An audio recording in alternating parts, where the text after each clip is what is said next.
नमस्कार. आनंद पर्व या युट्यूब चॅनलवर तुम्हा सर्वांचं मनपूर्वक स्वागत. रवींद्र पिंगे यांच्या जन्मशताब्दी निमित्त त्यांच्या काही निवडक लेखांचं आपण अभिवाचन करतोय. आज आपण निवडलंय एक प्रवास वर्णन. संग्रहाचं नाव आहे आनंद व्रत आणि लेखाचं शीर्षक देखील तेच आहे, आनंद व्रत. आमच्या जुन्या पार्ल्यात पुष्ट झाडामाडांची दाटी असलेली एक घनगर्द बाग आहे. बागेत सावल्याने झाकलेलं आणि भक्तांची आक्रमक वर्दळ नसलेलं एक शांत राम मंदिर आहे. मंदिराचा सारा परिसर गार आहे. समोर दीपमाळेच्या बाजूला एक चिरेबंदी विहीर आहे. विहिरीला पान्हा दाट आहे. डोकवावं तेव्हा गळाभर पाणी किरणांच्या कवडशांसह तिच्यात हिंदकळत असतं. त्या पारदर्शक पाण्यात एक बरंच जुनं कासव आहे. सदान कदा ते आपल्या तब्येतीने संथ पोहत असतं. त्या एकमार्गी सुखी जीवाचं कुणापाशीच काहीच मागणं नाही. ताजं शेवाळ खाऊन ते तृप्ती भोगत असतं. मासोळ्या, बेडूक, कोवळी अळूमाळू वनस्पती आणि मुठभर ओली किरणं एवढाच त्या कासवाचा गोतावळा. त्याच्या ते चिमुकल्या जगात ते रमलेलं असतं. आजूबाजूला मला कोणी पाहत नसलं की मी त्याला काठावरून शुकशुक करतो. ते ढिम्म करत नाही, आपल्याच तारेत डुंबत असतं. मला मोठं अजब वाटतं. जगातली एकूण एक घाईगर्दी आणि पंचायत गोळा करून माझ्याकडे येणाऱ्या पाहुण्यांना त्या आत्ममग्न कासवाचं ते कौतुक मी मुद्दाम दाखवतो. म्हणतो, लेको, हा निशब्द आनंद पहा. असं काय मोठंसं लागतं या सुखी जीवाला. पसाभर गार पाणी, चिमूटभर शेवाळ आणि सोबतीला छोटे छोटे अहिंसक जलचर जीव. टक्क उन्हाची किंवा प्रफुल्ल चंद्रकिरणांची चादर लपेटायला मिळाली की कासव संतुष्ट होतं. आपण असे आपल्या मर्जीप्रमाणे डुंबू तेव्हा खरं.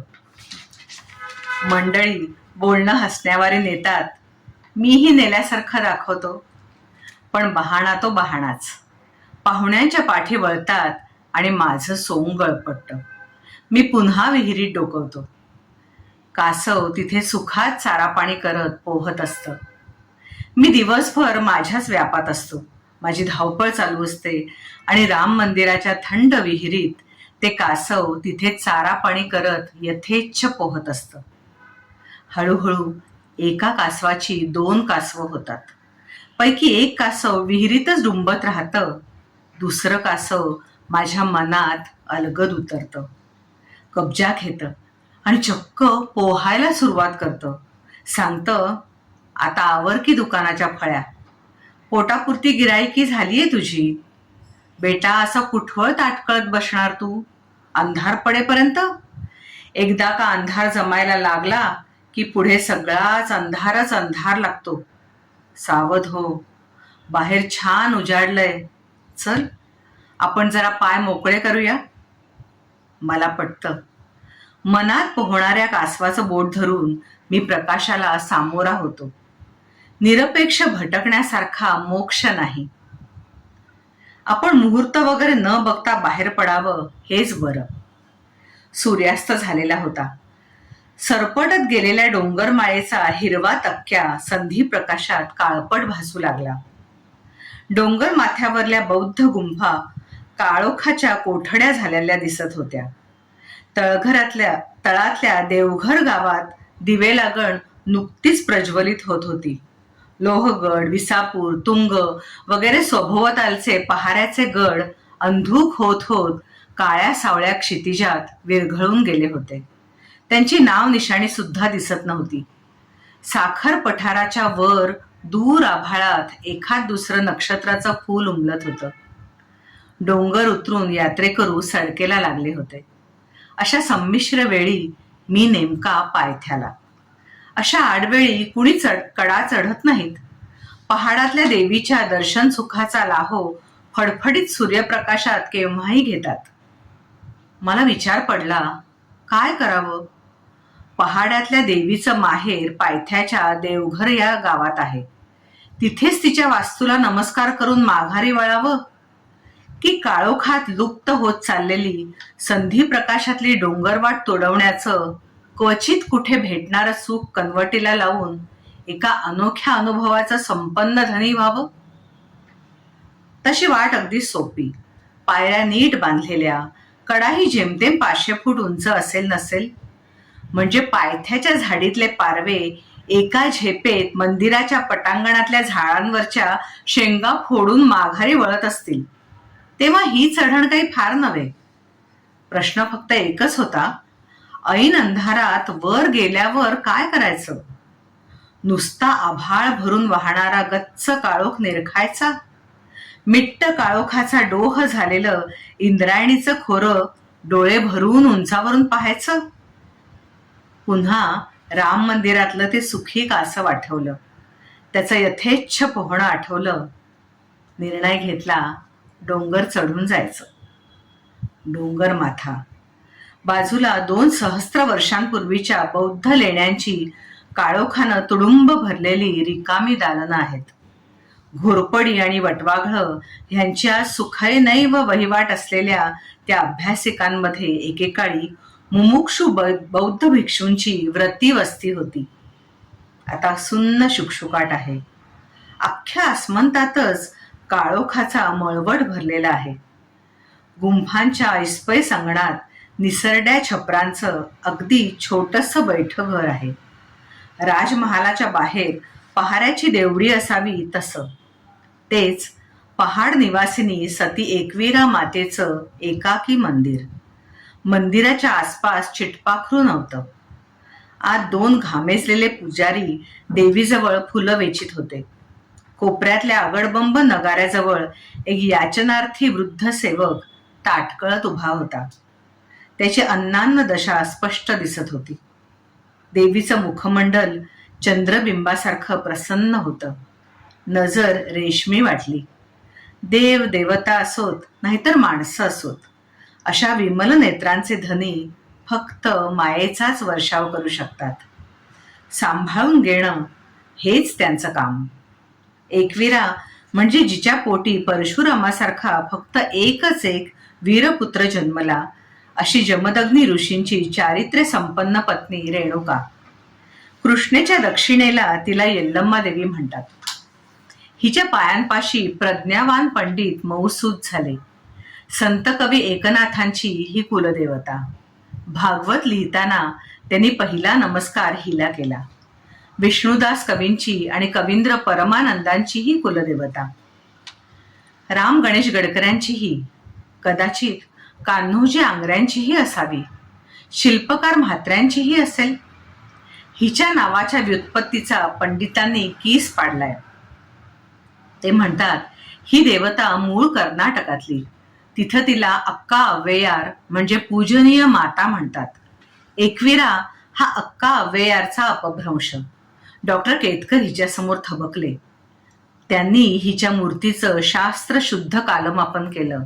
निर्णय दिला, ह्या मंदिरातली मूर्ती बौद्ध लेण्यांच्या अगोदरच्या काळातली आहे. हिचा मानपान राखूनच बौद्धांनी त्यांचं खोदकाम केलं. हे कसं घडलं असेल?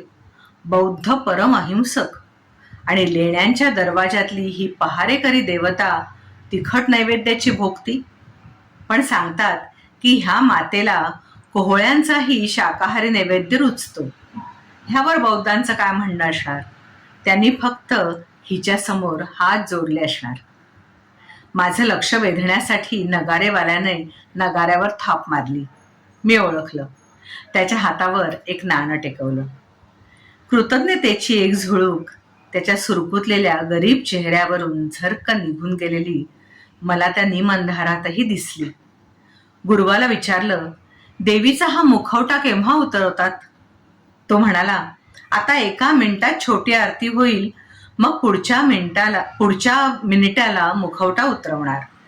तुम्हाला दर्शन लाभेल. थांबणार तर? मूळ मूर्तीचं दर्शन सहसा कुणाला लाभत नाही. सगळेजण एसट्या पकडायला दिवसा उजेडीच खाली धावतात. मला हा अलभ्य लाभ वाटला. राम मंदिरातल्या विहिरीतल्या सुखी कासवाची आठवण झाली. ह्या महामायेचं स्वयंभू रूप विनासायास दिसणार या कल्पनेने मी आर पार पालवून गेलो. थांबलो. आरती उभी राहिली. सुटकी सरशी संपली. मग गुरुवांनी दारं ओढून घेतली. देवीचा शृंगार उतरवला. मग पुन्हा दारं उघडली. तिच्या मूळ स्वरूपात देवी एकवीरा समोर प्रकटली. मूर्ती कातळात कोरलेली, फारच खडबडीत, शेंद्राने नखशिखांत माखलेली आहे. डोळ्यांच्या खाचात मीनाकाम केलेलं आहे. त्यामुळे नजर रौद्र वाटते. देवीचं मूर्तीतलं एकूण रूप ओबडधोबड आहे. पण अशाच रूपाचा धाक वाटू शकतो. अशी स्थिर नजर नीट जरब बसवू शकते. असं उग्र रूप विराट शक्तीचं कोठार असतं. हे क्षणदर्शन म्हणजे काही क्षणांचा खेळ. देवी एकविरेच्या 2 रूपांचा मेळ मी मनात बसवत असतानाच गुरुवानं वेळ टळून गेल्याचं सांगितलं. दार लावून घेतलं. अंधाराच्या डोहातून कासवासारखं पोहत मी पायथा गाठला. मनात ते दुसरं आनंदयात्री कासव पोहत होतच. बेत आखून आणि नवस करूनही हा अनपेक्षित आनंद मला एरवी लाभताच ना. कारण बेत तडीला गेलेच नसते. 100 प्रलोभन उभी राहिली असती. निरर्थक व्याख्यानांचे मी धीट होकार भरले असते. वेळेचं खोबरं झालं असतं. 2 पैसे मिळाले असते, पण ते घरापर्यंत आलेच असते असं नाही. त्यांच्या कवड्या रेवड्या वाटेत परस्परच झाल्या असत्या आणि पैसे मिळाल्याचा आनंद हातोहात मावळला असता. किंवा मी दिवा लावून लेखनाचं दोरखंड वळत बसलो असतो. पण सध्या लेखन कार्य म्हणजे ओलं सरपण जाळण्याचाच प्रकार झालाय. त्याचा ना धड धूर ना धड धग, नुसतं जागच्या जागी घुसमटायचं. त्याच्यापेक्षा अशी निरुद्देश भटकंती बरी. राम मंदिराच्या थंड विहिरीत ते सुखी कासव चारा पाणी करत यथेच्छ पोहत असतं. हळूहळू एका कासवाची 2 कासवं होतात. पैकी दुसरं कासव अलगद मनात उतरतं, कब्जा घेतं आणि चक्क पोहायला सुरुवात करतं. गळ्यात पडून सांगतं, आता आवर की दुकानाच्या फळ्या, बाहेर छान उजाडलंय, चल. कासवाचं काम कासव करतं. आपण फक्त प्रकाशाला सामोरं जायचं. आनंद व्रत स्वीकारायचं.